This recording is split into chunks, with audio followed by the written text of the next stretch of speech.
Hello મિત્રો, કેમ છો? મજામાં છો ને? હું પણ મજામાં છું. તમે પણ મજામાં જ છો બધાય.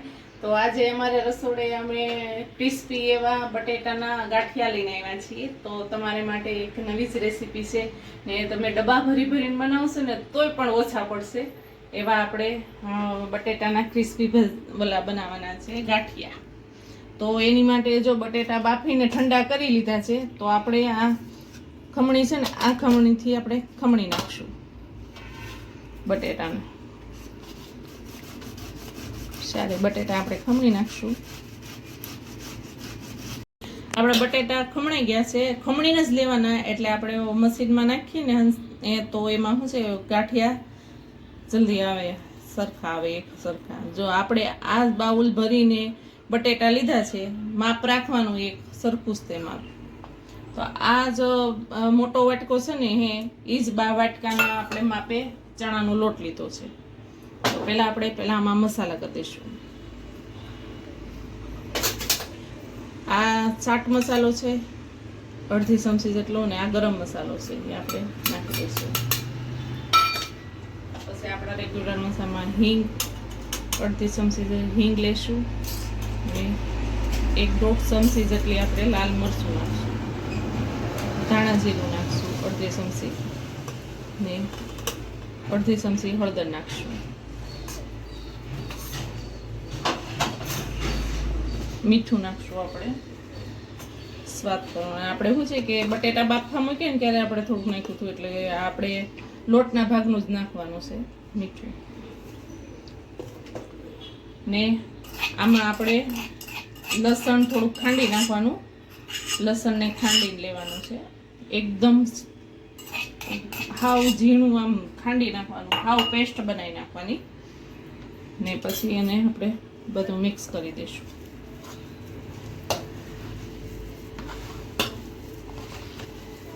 તમે એકવાર ઘરે ટ્રાય કરજો, બહુ મસ્ત લાગે છે આ ગાંઠિયા. તમે ગમે એટલી વાર બનાવશો તોય છોકરાઓ ખાઈ જશે. છોકરાને ટિફિનમાં લઈ જાય છોકરા ટિફિનમાં, તો પણ મસ્ત લાગે છે. ને આપણે આ વાટકાના મોટા વાટકાના માપેથી ચણાનો લોટ લીધો છે, એ નાખી દઈશું આપણે.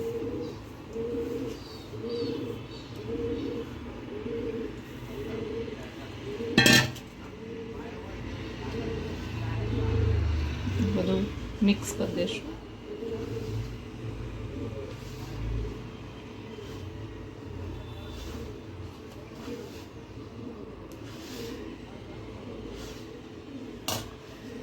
હવે આ ચણાનો લોટ બધો મિક્સ થઈ ગયો છે, એની અંદર આપણે ચોખાનો લોટ નાખશું, એટલે શું ગાંઠિયા ક્રિસ્પી બને. 3 થી 4 ચમચી આપણે નાખીશું. પછી જોઈએ તો આગળ ને આપણે લીંબુ નીસવી દઈશું, અડધું લીંબુ નીસવવાનું, એનાથી ટેસ્ટ સારો આવે છે, ખાટું મીઠું.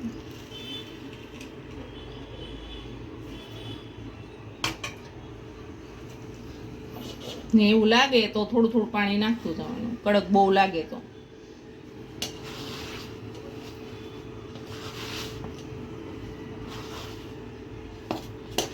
તમારો બહુ જો કડક લોટ થઈ ગયો હોય ને પછી એમ થાય કે કડક બહુ છે, તો તમે થોડું પાણી. મારો થોડોક કડક લોટ છે એટલે હું થોડુંક પાણી નાખીશ. બહુ નહીં નાખવાનું, પાછું બટેટામાંથી પાણી છૂટે ને, થોડું નાખવાનું. આપણે બધો હવે લોટ ભેગો કરી દઈશું, બધો લોટ બાંધી દઈશું. આપણો લોટ બંધાઈ ગયો છે, બધો ભેગો થઈ ગયો છે, અને આપણે અહીંયા તેલ ગરમ કરવા રાખી દીધું છે. ને આપણે ગાંઠિયા બનાવવા માટે આ જાળીનો યુઝ કર્યો છે. તો આ જાળીને આપણે થોડુંક તેલ લગાવી દઈએ, હંસાને જાળીને. ને બહુ નહીં લગાવવાનું, થોડું લગાવવાનું. આપણે એમાં ફિટ કરી દઈશું.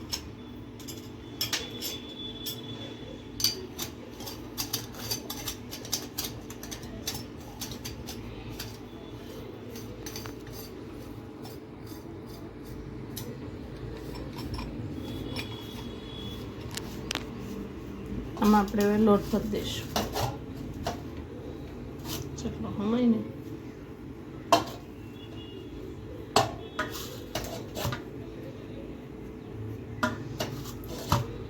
આપણે સાઈડમાં તેલ પણ ગરમ થઈ ગયું છે.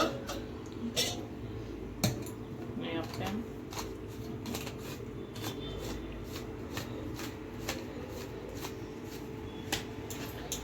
હવે આપણે એમાં ગાંઠિયા પાડીશું.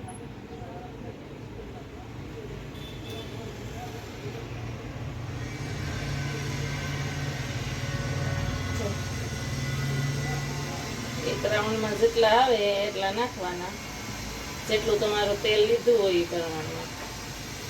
પછી આમ પાછું ફેરવો ને હે એટલે એ ગાંઠિયા બધા છૂટા પડી જાય.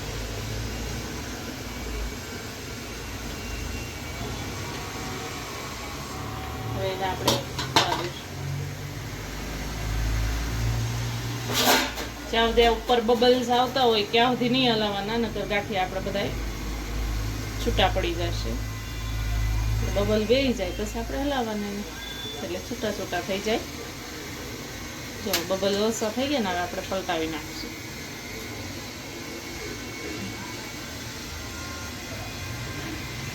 એને થવા દઈશું. આપણા ગાંઠિયા સૈજ ક્રિસ્પી થઈ ગયા છે. આપણે હવે એને બહાર કાઢી લઈશું. બધું તેલ નિતારી લઈશું. એને ફૂલેની ને ધીમોઈની એવા ગેસ મીડિયમ ટુ લઈ લેવાના. એટલે શું છે કે આપણા ગાંઠિયા ક્રિસ્પી થાય છે.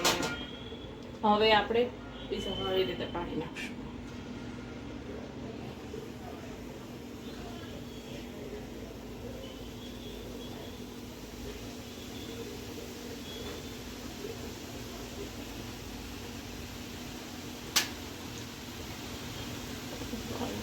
લઈ લેવાનું આવી રીતે આમ પાડી દેવાના. આપણે બધા ગાંઠિયા આવે એટલા લોટના બધા ગાંઠિયા આપણે હવે આવી રીતે આમ પાડી નાખશું.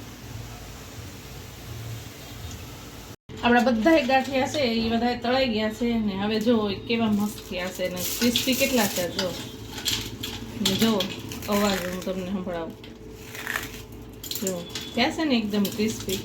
તો તમારા ઘરે પણ બનાવજો આવા. તમે જો ઘરે બનાવશો ને તો ડબ્બા ભરીને બનાવશો ને તો એ 2 દિવસ હાલે તો સારું, નકર 2 દિવસ એને હાલે. એટલા ટેસ્ટી થયા છે. તો હવે તમારા ઘરે બનાવજો બટેટાના ક્રિસ્પી ગાંઠિયા. જો તમને મારી રેસીપી સારી લાગી હોય તો લાઈક કરો, શેર કરો, સબસ્ક્રાઈબ કરો. ભલે મિત્રો બાય.